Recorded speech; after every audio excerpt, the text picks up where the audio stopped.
I was in a most awkward predicament. I needed to leave at once on an urgent journey. A seriously ill patient was waiting for me in a village 10 miles away. A heavy snowstorm filled the wide interval between him and me.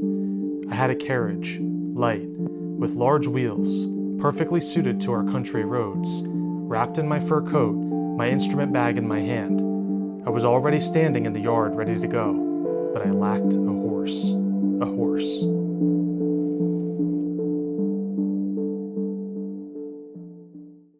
Thus begins Franz Kafka's A Country Doctor. This is one of the short stories that he wrote that was actually published in his lifetime, and for good reason. Although it's very strange, it is a very, very good story. It's only a few pages long, so it's one of his shortest stories, and it truly does read like a nightmare. So in this video, I'm going to go through and I'm going to explain it. But before I explain it, I'm actually going to summarize it, which is very important because on a first read through of this story, it might be very confusing. You might not understand what's going on. I know for me, I had to stop and go back, and I read this a couple times before I actually understood exactly what was happening. And even still now, there's a lot of ambiguity, and Kafka does leave room for things to be interpreted. He doesn't spell it all out for you, but I'm going to try. So without further ado, here's A Country Doctor.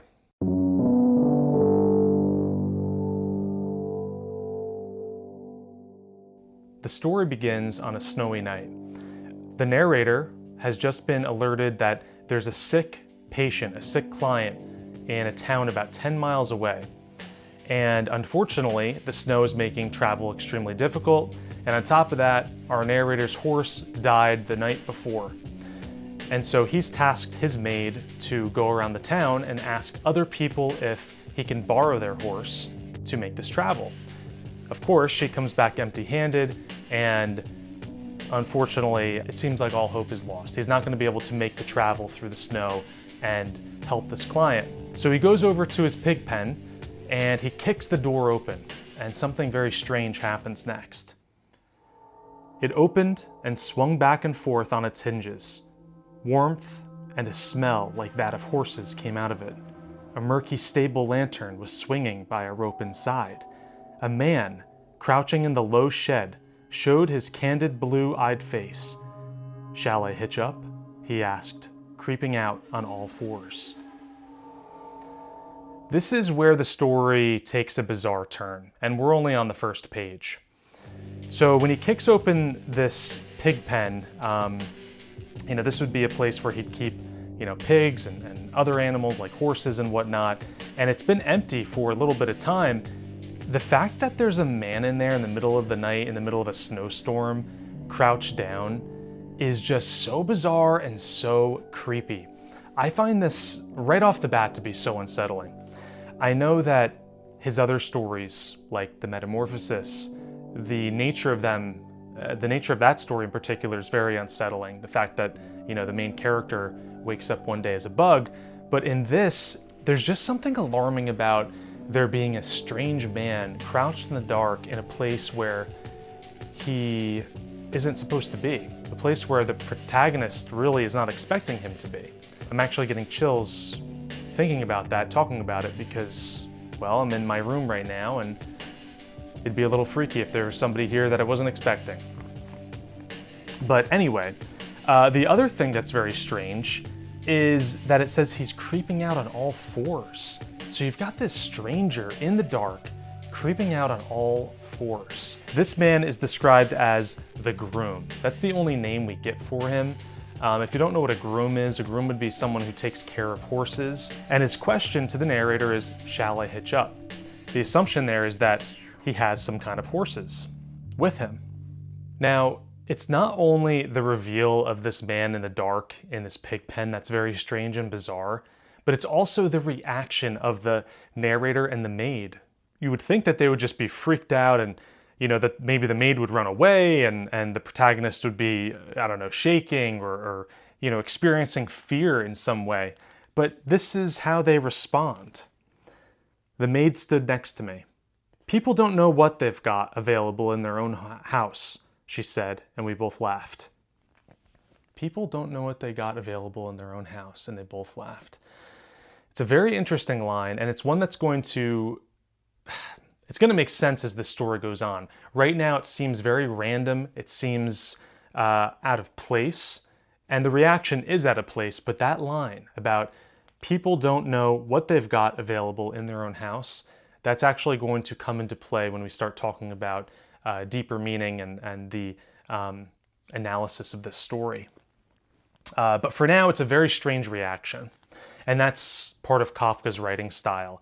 You'll have these really, really bizarre situations transpire in his stories, but then what brings it to the next level is the character's reaction to those strange events. So it's really the character's reactions to bizarre situations that make the stories even more bizarre than they already are. I hope that makes sense. Anyway, this part's pretty wild. The groom, and this next part is quite strange. The groom says, "Hey brother, hey there sister," and then two horses come out of the dark. Two horses seem to appear out of nowhere. But the next part is even stranger, and this is where the cruelty really starts to kick off in this story. So the protagonist, the doctor, let's call him the doctor, he tells his maid to go help the groom because the groom is trying to work with these horses and get the carriage harness on them. And so he instructs his maid to go help the groom, and this is what happens next. But the moment she has reached him, the groom embraces her and shoves his face against hers. She yells out and escapes over to me. 2 rows of teeth have left their red marks on the girl's cheek.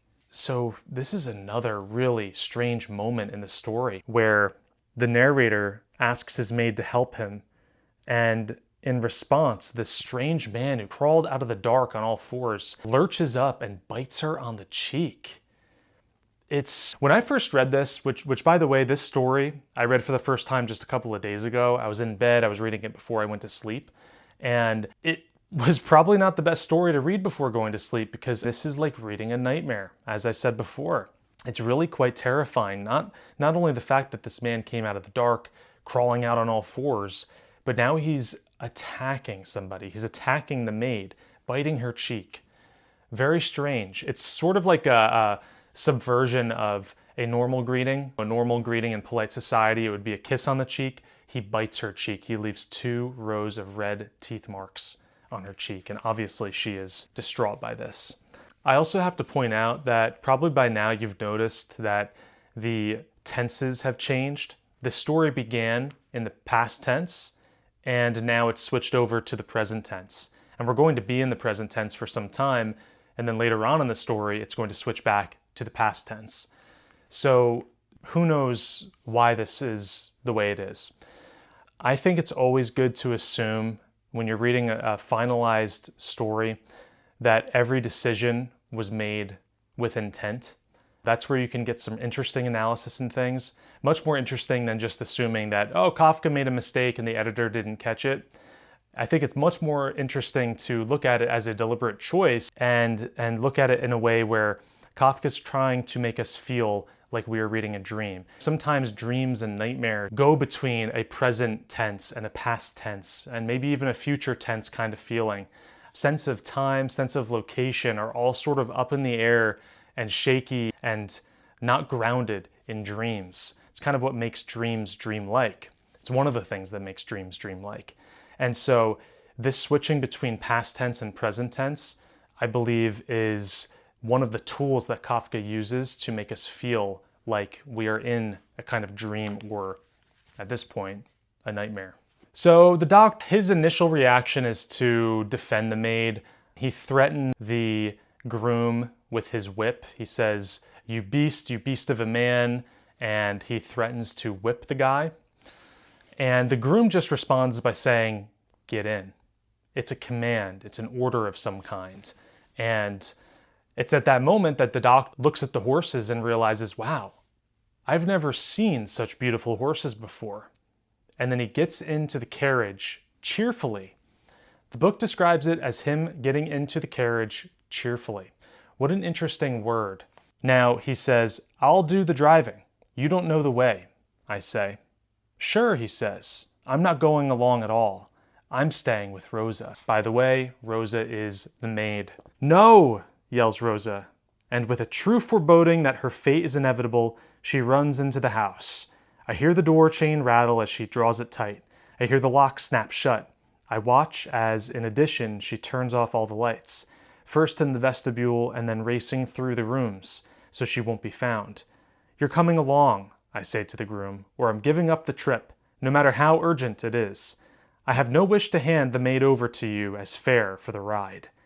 Giddy up, he says, and claps his hands.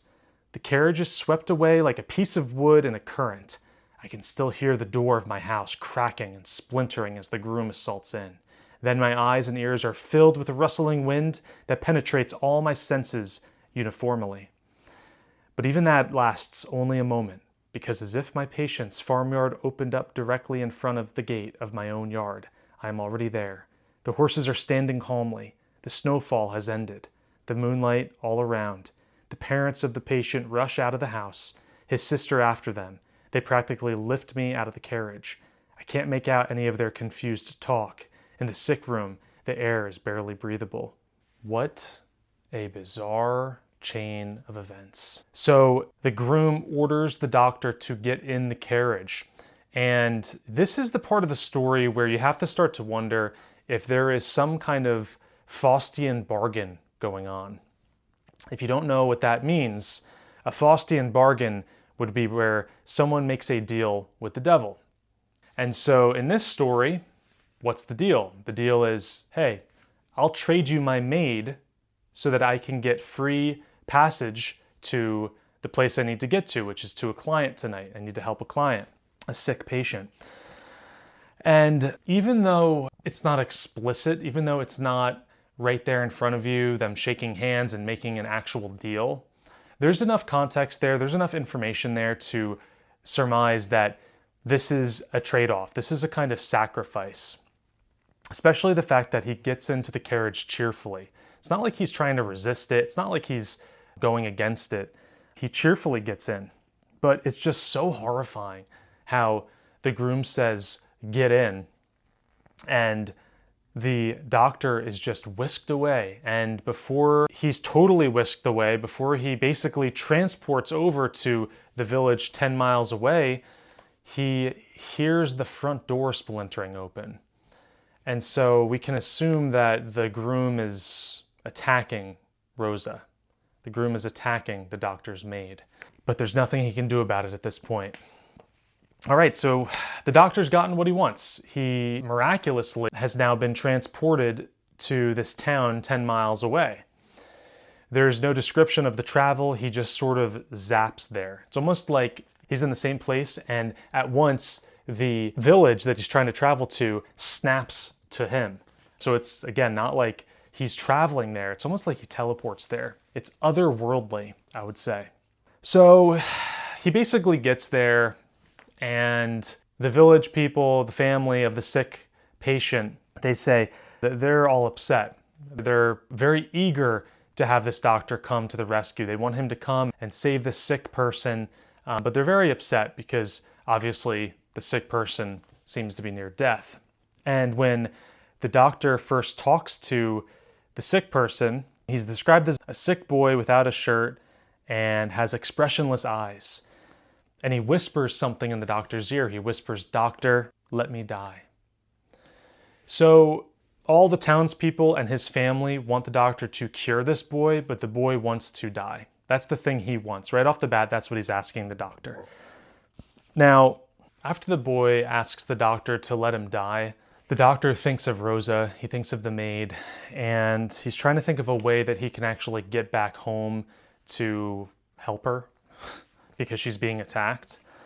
And then very strangely, the horses that he rode here, they open the window from the outside and they stick their heads in and they're watching the doctor as he's dealing with this sick boy. Again, another strange detail to keep in mind. So the doctor checks out the boy and he decides that there's nothing wrong with him, that this boy's actually not sick and this has been a waste of time traveling over to this village in order to help this sick patient, but the family is very upset by this. They want the doctor to realize that there's something ill with the boy. This does not comfort them by hearing that there's nothing wrong.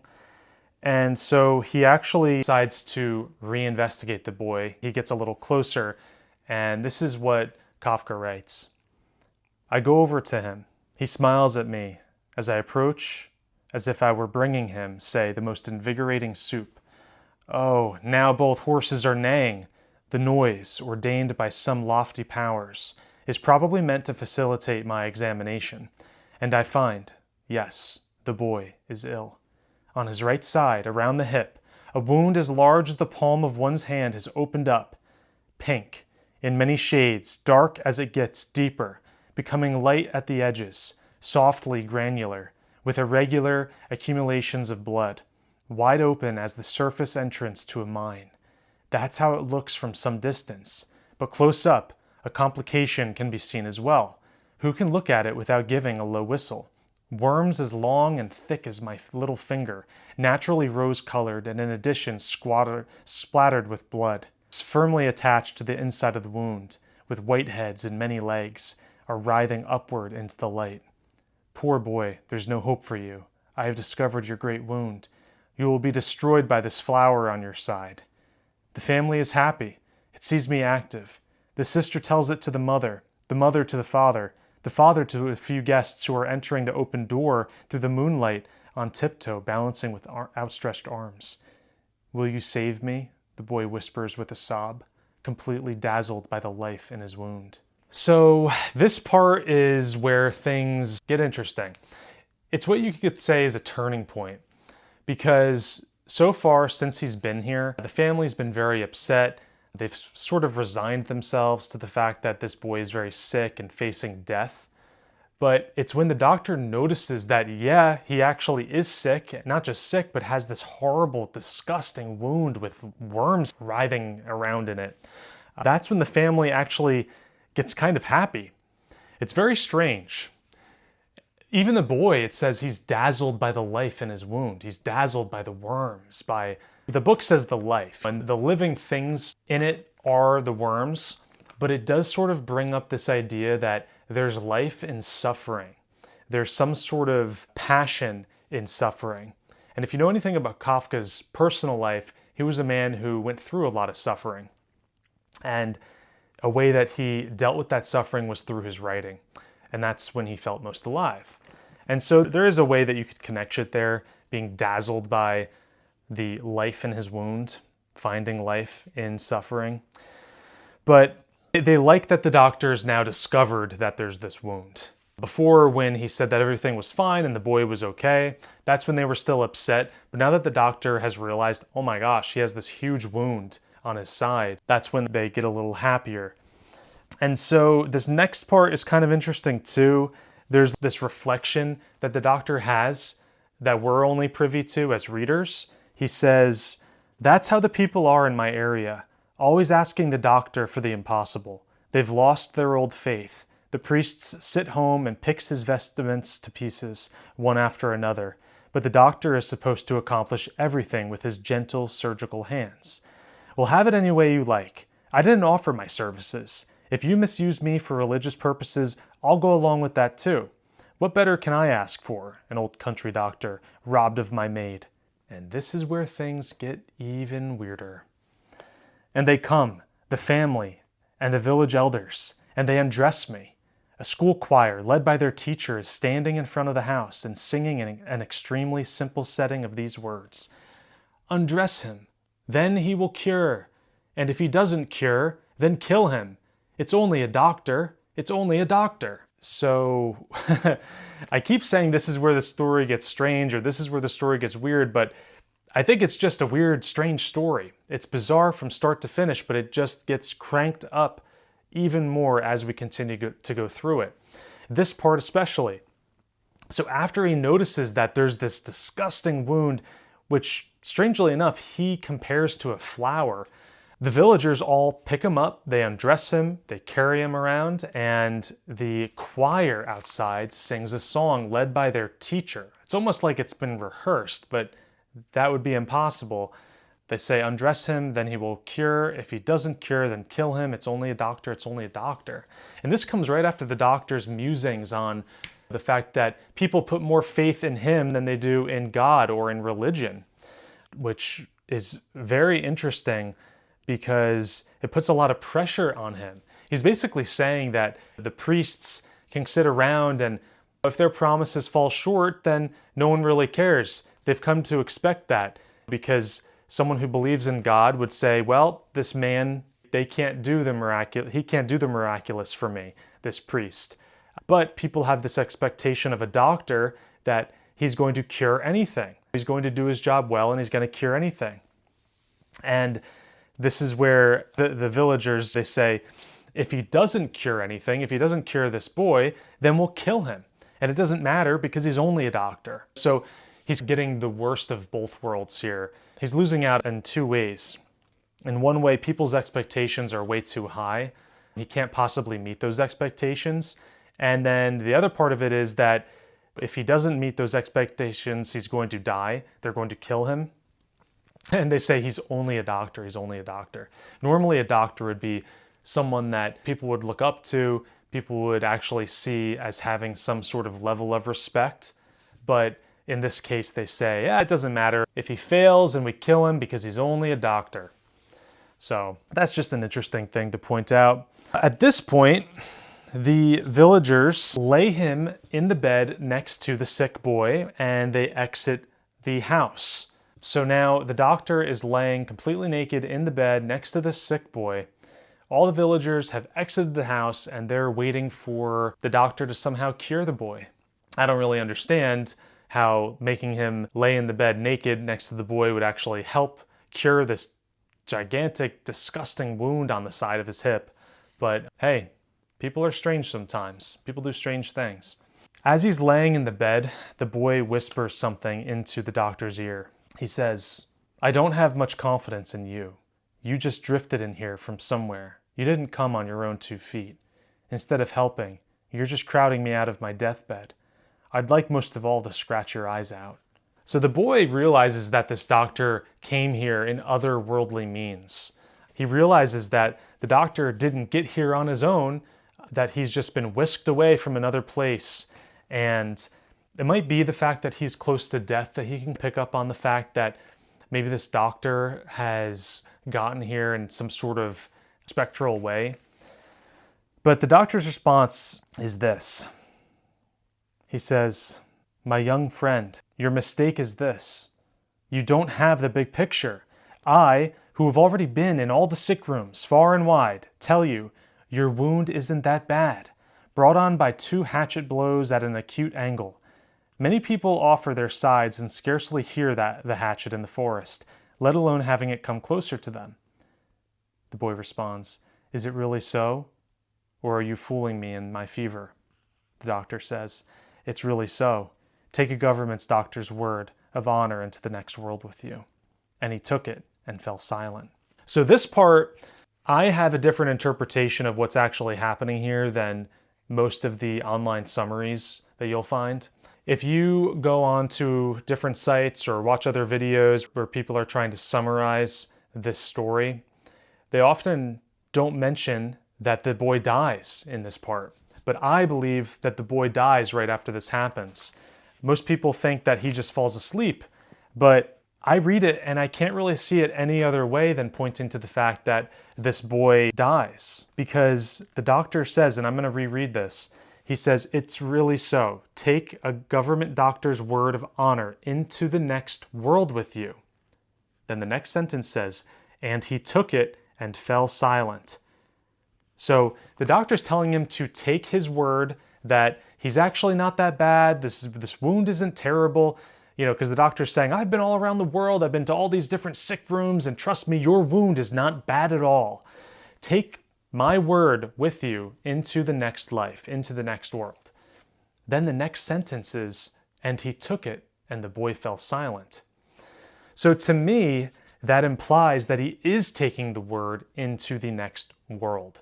That he's not simply falling silent and falling asleep, that it's actually that he's falling silent and dying and passing on to the next world. But the doctor doesn't really think much about it. he takes this opportunity to escape. So he actually climbs out the window because he doesn't want to be around the villagers. He doesn't want to have them see him. They still think that he's inside healing the boy. So he sneaks out of the window and he gets on the horses.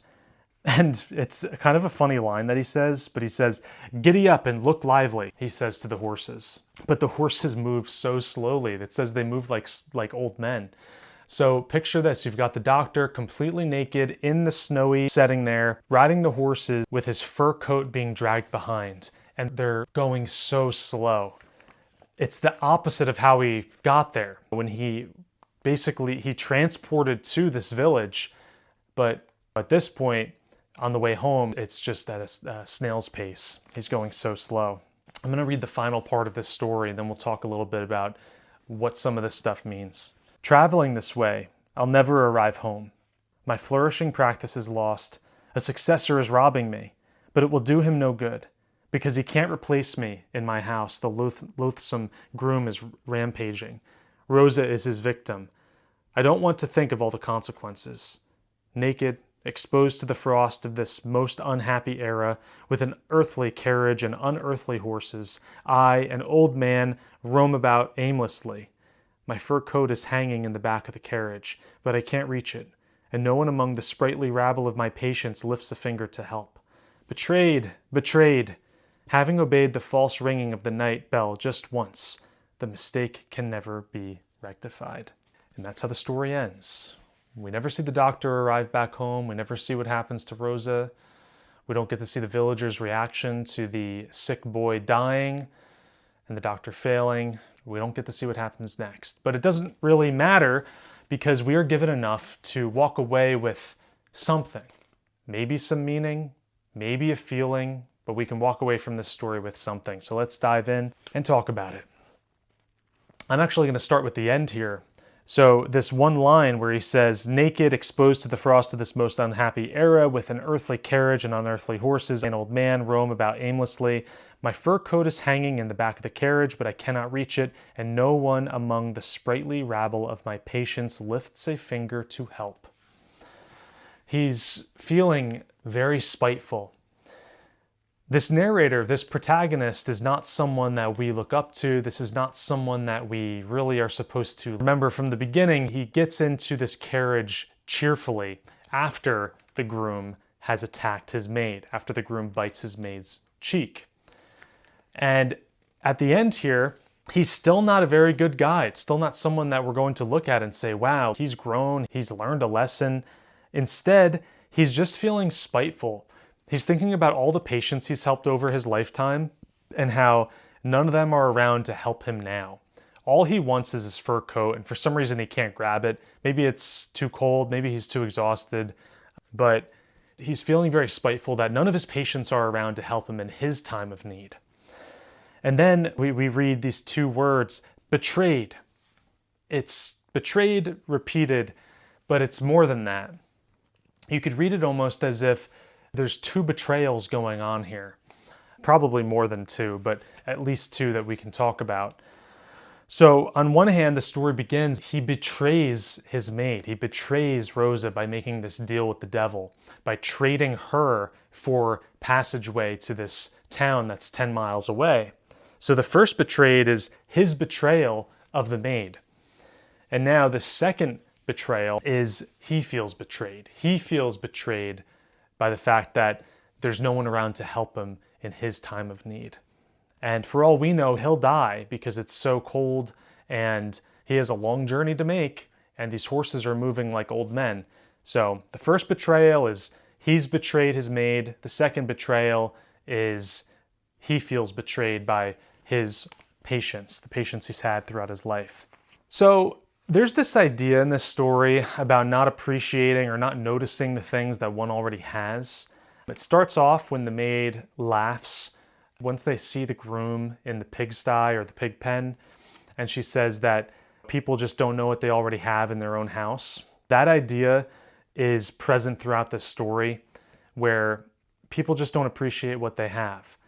This doctor doesn't appreciate his maid, he doesn't appreciate Rosa, till she's being murdered or fill in the blank. She's being attacked, we could say. He doesn't appreciate her until then. That's when he starts to feel guilty. So there's this idea of just, again, not appreciating what you have until you don't have it anymore. Or maybe just not even that, but not noticing things in your house that you already have. Not noticing the good things in your life, the things you already have. I also think it's worth talking about. Some people who read this story would probably be very confused about the fact that the villagers undress him and lay him in the bed with the boy, and then you have the children outside singing a song. Again, I'm going to read it one more time. They say, undress him, then he will cure. If he doesn't cure, then kill him. It's only a doctor. It's very ritualistic. It kind of reminds me of that movie Midsummer.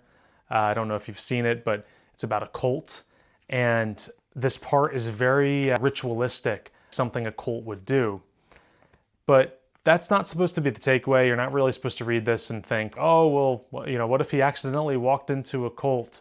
Again, this is like reading someone's dream or someone's nightmare. And even in dreams and nightmares, there is a sense of logic. It might seem completely random, but there is a sense of logic. So think about it like this. He arrived to this town in some kind of otherworldly fashion. He got there through these phantom horses, let's call them, after he made the deal with this devilish groom. And they transport him to the village. Well, the fact that that's happened, there has to be a flip side to it. So obviously there's going to be some sort of otherworldly response once he gets there. There always has to be a reaction. There's actions and reactions. So being transported there is an unearned, otherworldly action.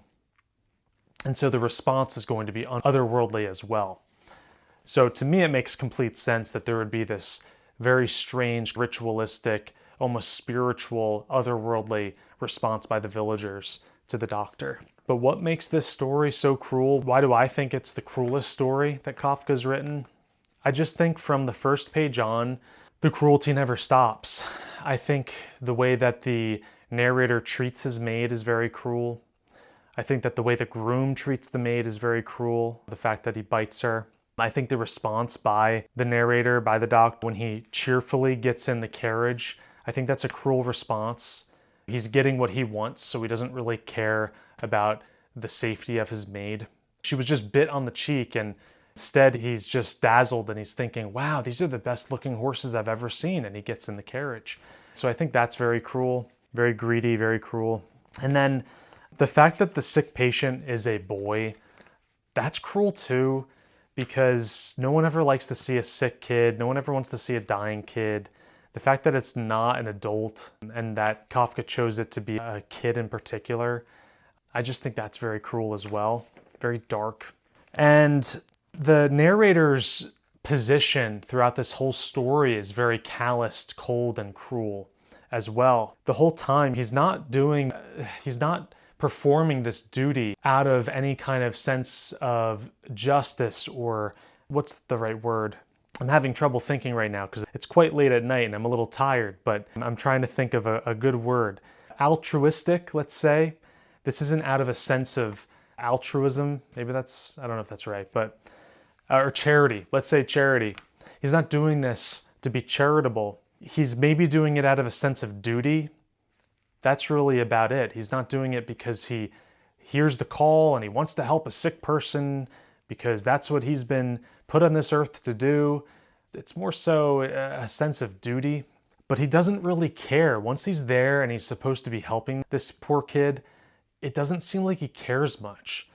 At first, he's not really looking over the boy with much integrity and with a closed eye. He sort of gives him a once over, and that's why he says, well, no, he's fine. It's not until he looks at him further and actually notices that wound on the side. That's when he that's when he starts to... And then I also think the ending of this story is really cruel too. The fact that there's no redemption and we don't know what happens to Rosa and we don't know exactly what happens to the doctor, if this is his end or if he's going to make it back home. All of that stuff being unresolved is just very cruel, not just to the characters, but to the readers as well.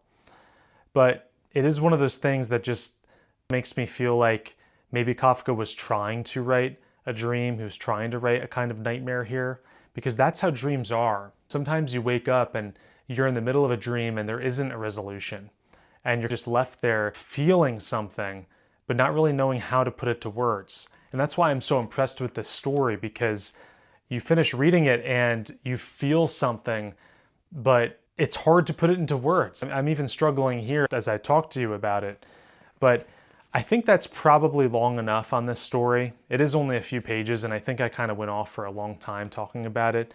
I don't know if anybody's still watching this video, but if you are, please subscribe, like the video, leave a comment, do any of that stuff. It'll help the channel. I want to try to get more consistent in recording and posting videos, but my schedule is still ever busy, it seems like. But I'm going to try. I'm actually working on a longer video than this. It's going to be about a different story. It's going to be about another Kafka story, actually, because I do love Kafka. And I'm probably going to record another video on Lord of the Flies, because I just can't get away from that book. It's just phenomenal, and I can make videos about it forever, essentially. But I'm curious what you think, so leave a comment, let me know, and I'll see you in the next video. Thanks for watching.